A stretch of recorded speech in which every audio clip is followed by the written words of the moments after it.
Listen here, maggots. I love the smell of Tula ammo in the morning. Hello, 45L Charlie Papa channel, and today we're going to take a look at what left-handers have to go through when firing rifles and the firearms in general. I don't have that affiliation or Affliction. That it is. There we go. You don't have that affliction. You haven't. You're just not lucky. You know, everybody's born left-handed. You become right-handed when you make your first mistake. Yes. Anyway, we've got some rifles here, some handguns. We'll let the old gunsmith talk about this. He's had this affliction his whole life of being left-handed and having to deal with a right-handed world. And some of the stuff that he has done over the years. Now, we have safety checked all the weapons here. We may break a few of those rules of firearm safety. We're going to try not to, but we may, play within the lines. It's happened. It's happened. Well, the typical problem that lefties face, the bolt-action rifle is the one that everyone thinks of, and of course the problem, as we take this old Mauser and we look at it, is the bolt handle's on the wrong side, and lefties get several things that they get to do that you righties don't have to deal with. One of the real fun things, of course, is as you're walking around hunting, you have the bolt handle in your navel, and you keep it nice and warm. for that second shot, there's no shock when you... You put a little Q-tip on the end of it and clean it while you're... So anyway, the typical problem is you go and you shoot the gun, and when you want to reload it, you've got to reach over the top and work it from over the top. It's slow, it's clumsy, and it's not a lot of fun, but it's not impossible. I mean, these are not things that can't be overcome. But if you're left-handed, it just gets to be kind of on top of everything else in the world that you're dealing with. One thing that you just rather not. So one of the things, there's several things you can do. First of all, you could go... You're hiding all my stuff here. You can go, and if you go out and buy a new rifle, simply buy a left-handed rifle. Remington, Savage. Winchester did make a few for a while, but they were so expensive that I never ever looked at one. This happens to be a Remington 700. It's a mirror image. It's just a typical 700 that's been done in reverse. And it's really handy, and you get to play just like the righties do. And it's faster, it's easy, it's smooth, and for my money, I always think that if a gun manufacturer wants me to spend my money with them, they'll make a rifle that's convenient for me. And your local gun shops, I mean, they should carry one or two. Well, or they can order them for you if you want. But, exactly. It would be nice if a few local gun shops maybe have one on the shelf so a lefty can put it in his hands and see what it's like for us righties. Most of the local gun shops will have one or two around. They won't be like this. I restocked this particular Remington with a Mannlicher stock just because I happen to like that design and I think it looks neat. Which is probably the worst reason in the world to do something with a rifle, because it looks good. It looks good, yeah. I may not be able to shoot well, but boy, I look good doing it. So anyway, the first thing you can do is simply buy a gun from a manufacturer that cares enough about us lefties to actually make the product available to us. You can find these on Gunbroker. Oh yeah. Yeah, if you just put in left-handed bolt action in Gunbroker, and you'll come up with a couple hundred rifles, mostly Savages and Remingtons. But Tika makes left-handed bolt, and I've noticed that even some of the semi-autos are now available left-handed. Yeah, I know you could build a left-handed AR, and there are some out there. They're quite expensive. Well, but they've got to tool up for a small run. Yep, and they have to usually work out of the same casting, which gives you a bunch of problems that come up with the AR specifically. I had a left-handed AR. I evidently sold it off eventually, but one of the problems I had with it is it did not have a deflector, a brass deflector on it. Okay, so we're specifically talking about the AR, and if you can't put the money together and you have an AR, a right-handed AR, there's a really inexpensive way. This is, of course, only going to work on one that has the carry handle, but this is a very inexpensive way of saving yourself from having that hot brass lined on your in your elbow. That's always fun. Oh yeah, I did that the other day. And, felt wonderful. And this is a brass deflector. It simply goes into the carry handle and snaps into the little hole that's up in the center. Sits right over the ejection port. Comes out and drops them right on the ground without you having to eat the brass. I always think not eating the brass is a good idea. Yeah, that might actually be a nice thing for a right-hander if you reload. You know, if it's going to drop it right there in a nice little pile for you. Well, it keeps you from having to go searching for it. I've been searching. Anyway, as I was saying, the Remington 700 and Savage especially, Tikka, and some of the Brownings. So Browning has made left-handed guns, and I know the A-bolt. I assume the X-bolt. I haven't. And I think Ruger has come out with one in their American rifle. Yes, they do. They have a left-handed American rifle if you're on a tight budget. Savage has got the Access and left-handed. So there are left-handed guns out there. So you know, the manufacturers have gone out of their way to make them available to the left-handed community. And if you're buying a new rifle, you really should look at just buying a left-handed one and doing away with all the silly stuff with the safeties on the wrong side and all that other stuff that you find on the right-handed guns. Shotguns, same thing. Remington has made left-handed shotguns in the 870, the 1100, the 1187. You know, all of them are available. So it's just a matter of going out and finding them. Now we're going to kind of look at a solution here. This is an old Mauser that had been sporterized, and then it's been rebarreled. But it made a great platform for something. This is one of those typical project guns. I had an old Mauser Action, and looked at it and thought, well, I'd like to make a sporter out of it, but geez, who wants a right-handed bolt? You know? So you're not left-handed, are you? No. So I went and I got a stock for it from Richard's Microfit stocks. They do a nice job on traditional style stocks, and now they're into some of the laminates also. So they're there, but this is just a typical 98 Mauser. I think this started life as a Yugoslavian Mauser 98. It's a beautiful rifle. Well, you know, I decided I wanted to build my Mauser Sporter that we all had to. Sporter? Yes, my Mauser Sporter that we all had to have. Your generation had to have. Yeah, I know. well, my generation, I was like, well, that's because in my generation, you could buy a barreled action or an action for $25. You know? Yeah, there were buckets of them laying around. There were buckets of them laying around. You couldn't walk into a gun store without kicking a bucket over a Mauser's. Well, you know, we always thought that, you know, two things that we'd never run out of: surplus military 30-06 ammunition and Mauser rifles. Yeah. Yeah, they built like 40 million of these things worldwide, and forever they were cheap and available, and most of us learned a gunsmith on the Mauser 98. And that's why you find so many of them that are Sporterized. Yeah. Exactly. So and there's a difference between Bubba and sporterized. Well, yeah.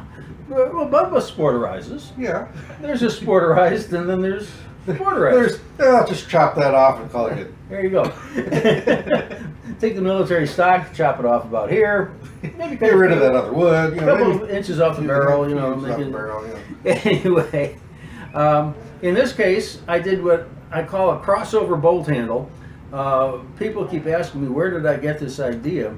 And in the old, the first edition, I believe it was, of the NRA assembly disassembly manuals, they used to have these little factoids on the margins, and one of them was about a gentleman who had taken a Krag and done a crossover bolt. But what I didn't like is when his was open, the bolt was straight out. Mhm. And so when he closed it, of course, the bolt was kind of in the way. I didn't really care for that. So that's some information. If you find some old books and gunsmithing books out there, there's some information on there that you will never find on the internet. Oh yeah, absolutely. There's stuff that's been written about that people have forgotten about. And So this one is one of those that, you know, you start out going, well, I'm just going to do an economy sporter. And economy sporters kind of sometimes grow like weeds. economy and sporter don't always go together. Don't always go together. So this one still ejects to the right. I mean, I haven't done anything super that you can't do except for the bolt handle. I took a piece of steel drill rod and square drill rod and formed it, flattened it, heated it, and forged it, and flattened it, and made a spoon type bolt handle on it. And I didn't want this thing sticking straight out or sticking straight up in the air. So I figured that since I was going to have a scope on it anyway, we would design it so that when it closed, it just sits up here right next to the scope, and it's out of the way. Yeah. And you know, the only thing you do have to kind of get used to is the idea of when you shoot it, you're coming down and back and forward and up, rather than down. up, back, forward, and down. So it is a little reversed. But if you're a lefty and you have access to something like an old Mauser action, and you're kind of wishing you could make that Mauser sporter, here's an idea. It's not something you obviously have to do. And I'm sure this is something that we cross over to some of the newer Axis and Rugers and stuff. If you don't have, if you find one that's cheap and a bargain bin or something, and you want to convert it, this is an option. Well, it's an option, yes. Basically, this is just the regular bolt stud with the bolt handle cut off, and then this has been welded straight through the stud, but it's been welded in, instead of it being coming out, it's welded going up. And that way, I think you can probably see that on there. You want to measure it so it clears under your scope mounts. And once again, it's just a simple spoon handle type bolt. Bolt handle. A spoon handle, bolt handle. Boy, I'm telling you, I'm just eloquent. I tell you, this boy can talk. This rifle does shoot very well. This rifle surprises me. It basically outshoots almost everything. And this is just an Adams and Bennett off the shelf barrel in 06. And boy, it likes to cut nice little tiny grooves. I can't get over it. Every time I take it out, I go, where did this come from? Who built this? Why do I have this guy is good. Why do I have it? Exactly. So we put an aftermarket safety on it. We put a Timony trigger on it, and we've got it does eject still to the right. I don't know if I remember if I said that or not. So we haven't done any conversion where we're ejecting to the left or anything. It just takes a typical Mauser, and for something as simple as a bolt handle style, you've made the gun into something that is left-hand friendly. Yeah. And he's also done one, and he no longer has it. It was a beautiful rifle when it was done. He had a Steyr 95, which is that straight pull bolt. And he did a whole conversion of moving that bolt over to the other side. Actually, that's a fairly easy conversion for you gunsmiths out there. You can take the Steyr 95, and the bolt is absolutely symmetrical. So you can cut the handle off and simply move it around to the other side. You will negate the safety, so you put a safety notch in the firing pin and move the lever to the other side to where you can put the safety on the right side of the gun instead of the left side of the gun. I put a sporter style bolt handle on it. It wasn't the straight out. Oh yeah, you did a really nice European sporter conversion on it. Yeah, it was really pretty good. It was nice, but I got an offer for it that I couldn't refuse. Yeah.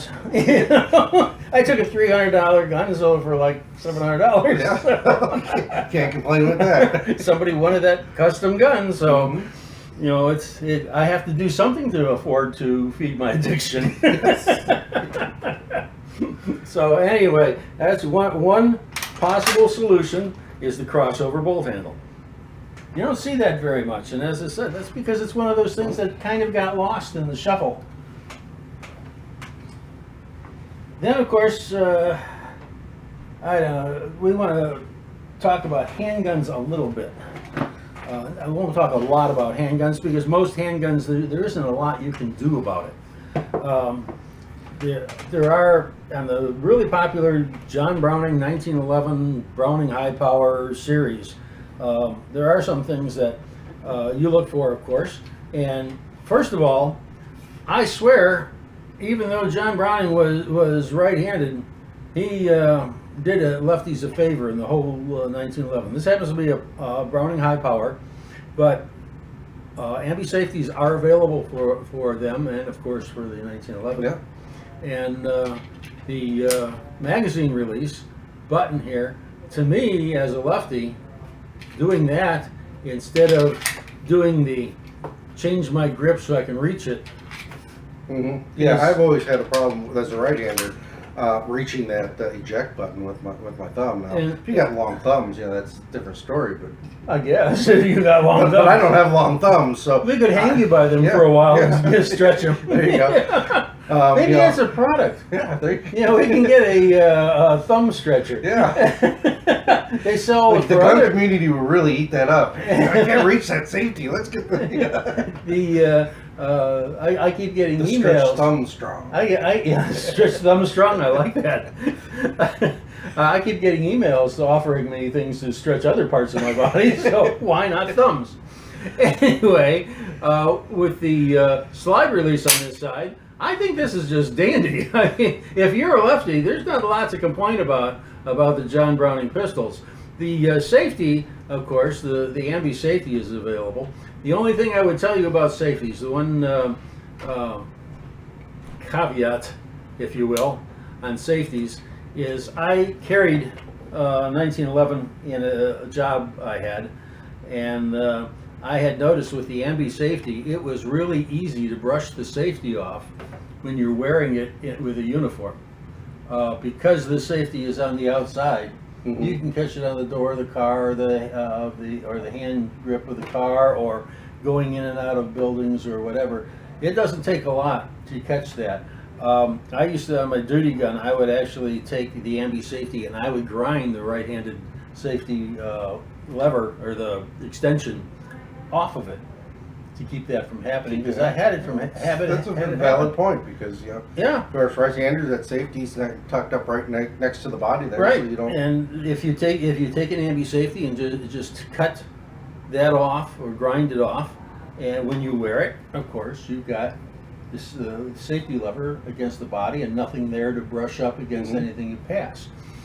So just a word of warning. I mean, it's the same thing for a righty, obviously. If you've got a gun with a left-handed safety, if it's a game gun, it's not something that you're going to carry every day as a cop or as a guard or whatever. It's fine. You can leave it. But I just found that let me just get straight on it. I worked for an armored car service, and I was in and out of the armored car making deliveries umpteen times a day. So I had every opportunity in the world to brush that thing off, and I did. Mm-hmm. So I finally just said it's ridiculous to do this, and I ground it, and after that I never had a problem again. So that's just one little point that a lefty might want to keep in mind.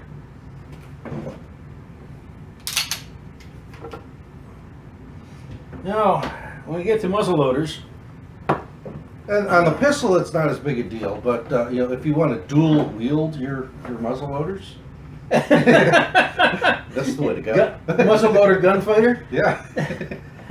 Well, you only got one shot, so if you can dual wield it, you got two. Yeah, two. Well, you've doubled your money. I've doubled my capacity. There you go. Don't tell Dianne Feinstein. Oh no. She'll want to ban them. Yeah. You can only have one muzzle loader because you're gonna cause trouble if you got that second one. Typical right-handed flintlock. This was an old High Hunter kit from probably back in the early '60s that I found on actually at Simpson's I paid $30 for this gun because nobody wanted it. It sat there and nobody wanted it. So I paid $30 for this gun, put it together, and it's just your typical, flintlock, nothing particularly exciting about it. 69 caliber, and I shoot buck and ball in it. You talk about a great pirate pistol for clearing the deck. You put in a 69 caliber ball, patched ball, and on top of that I put 336 caliber round balls from my cap and ball revolver. Put a nice little spread. Yeah. Put some left-wing newspaper in for to keep the stuff from falling out. Yeah, it's a top wad. Let's take half a page of like the Des Moines Red Star, the Columbia Spittoon. Anyway, you take a half a page of that, shove it down there to hold everything together as a top wad, and from 10 feet you can put the main ball in the middle of the silhouette, and the other three will be somewhere around the edges. I mean, you never know which way they're going to spread. A bad day will be had by the bad guy. Yeah, and if he's more than 10 feet, 20 feet His away, buddies he's got anybody standing next to him, they're going to get hit with a 36 caliber ball. Anyway, that's off the top. We get off the subject here and just have fun. Anyway, the typical problem with that for a lefty, of course, is trying to cock the gun by reaching over the top. Well, I took an old Traditions pirate pistol. It was a right-handed pirate pistol, and I filled in the old inletting for the lock work, and with a piece of poplar. That's poplar. This is probably beech. Anyway, a piece of poplar, and went and on the other side I had a flint lock, just a lock. So I inlet that on this side, and I made myself a left-handed flintlock pistol. So again, it's something you can do. It's not terribly difficult. I mean, if you can cut wood, inlet, and there it is, and inlet, you can make yourself a left-handed flintlock, and you will be the talk of the range when you go and visit. A left-handed flintlock. But and again, and when you get into things like rifles, the same thing. Left-handed locks are available. If you're going to go through and build a muzzle loader, why not build a muzzle loader that works for you? Mm-hmm. And why would a lefty want to shoot a right-handed flintlock? Well, because they don't. Well, because if you're a lefty and you shoot a right-handed flintlock, very often you can burn out all of the hair in your nose, and it's a kind of a, what do you want to call it, a dress thing, you just look better. A real man, you hit that flintlock, you get all that spark in your face, you burn off your beard, nose hair. Tough stuff. That's me.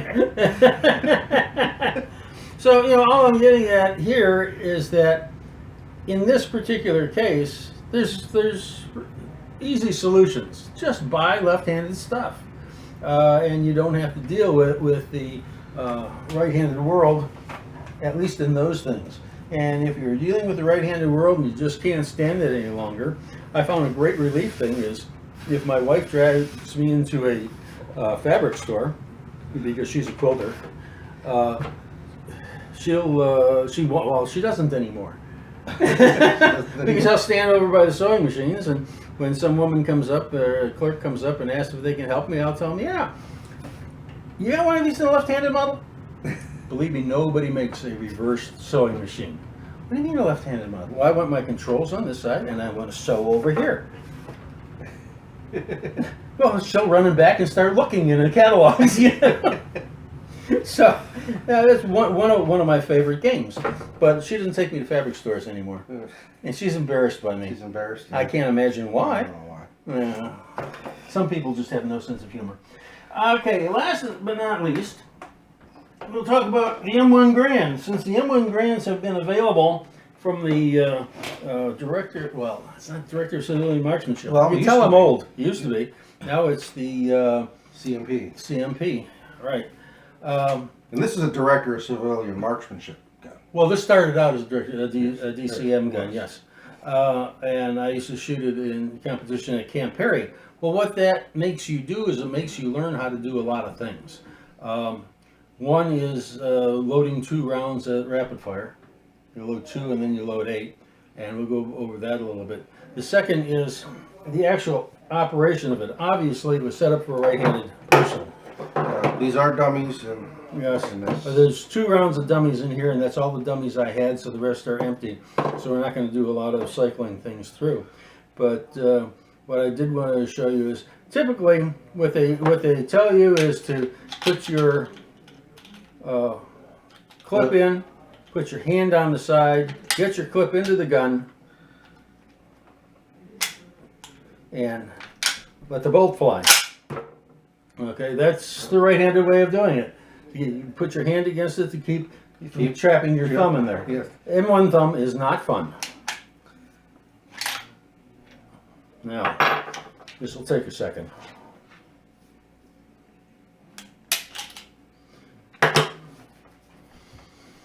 Well, the lefty faces a somewhat different challenge. First of all, in single loading. When you start out offhand, if you're shooting a course and you want to single load the gun, in my case what I will do is I will put my round in, I will put my thumb on the operating rod, pull it back, push down the follower, get my finger the hell out of the way, and that's, you do your 20 rounds single shot. Whoa! Took it off. Anyway, you do your 20 rounds single shot. Go ahead. But you have to control that bolt. You really don't want to get any of your digits stuck in that bolt because that does hurt. There is such a thing called a sled, which you can just put the thing in and pull it back, and it will load it. I just don't happen to have one at the moment. But there are techniques that lefties can use on guns like this that will keep them out of trouble and keep them shooting without having to redo their digits. Then in rapid fire, you have to load 2 and then 8. Well, let's do the 8 first, because even though you do the 2 first, let's do the 8 first, just because once I take that thing apart, I don't have to load it again. With the M1, it's actually quite simple if you're left-handed. You simply take your clip, put it in, push it down until it stages, hit it, and shoot. It's not all that difficult. Like in the single shot, when you get into individually loading them, that's, a little different. But your first 2 are where so many people have problems and come to grief. Lefties with the M1. There's a couple ways of doing it, but for the 10 years that I played the game, what I found that worked for me was putting my 2 rounds in and crossing them like that. They're held in the clip. They'll call, you to the line. You'll be standing there waiting for the order to load. When you get the order to load, you put it in. And why didn't it stage? There we are. And you're ready to go.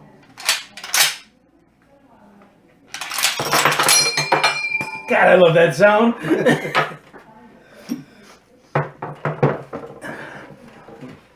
One moment, boy. Unos momentos. Back in the trace.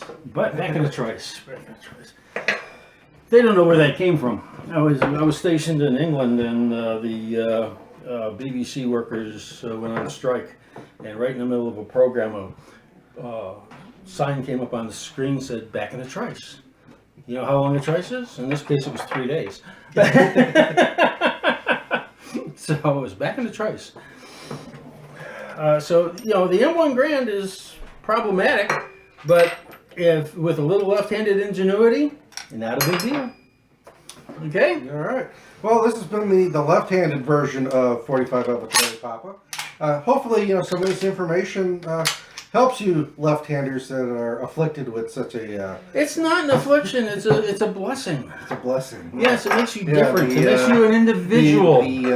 The nuns at your Catholic school, really tried to bless you with being left-handed. Yeah, 3-corner rulers and 3-foot-long pointers, and taping your paper down so you don't tilt it. Yeah, you could hear the pointer whistle before it hit you, so you knew it was coming. And it wasn't like they surprised you or anything. But anyway, this is the old gunsmith. It's been nice talking to you a little bit. I'm really anxious to see what you've got to say in the comment section down below. Yeah, please comment, like. If there's something I haven't covered that you'd like to know about, ask. We'll see if we can come up with an answer. Yeah. Again, it's kind of like, here are some ways of getting around it. Some things you may not have thought of. And being a lefty and an old man, having shot a lot, I've just come up with... You don't want to change your ways. Mine are right. Why would I change them?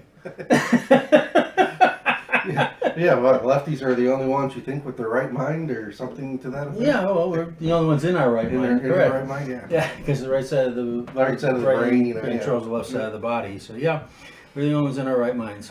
Anyway, it's been fun presenting this to you. And again, if you have any questions or anything that you'd like to know about that we didn't cover, go ahead and put something down in the remarks, and we'll see whether we can't get you an answer. Thanks for watching. Please subscribe.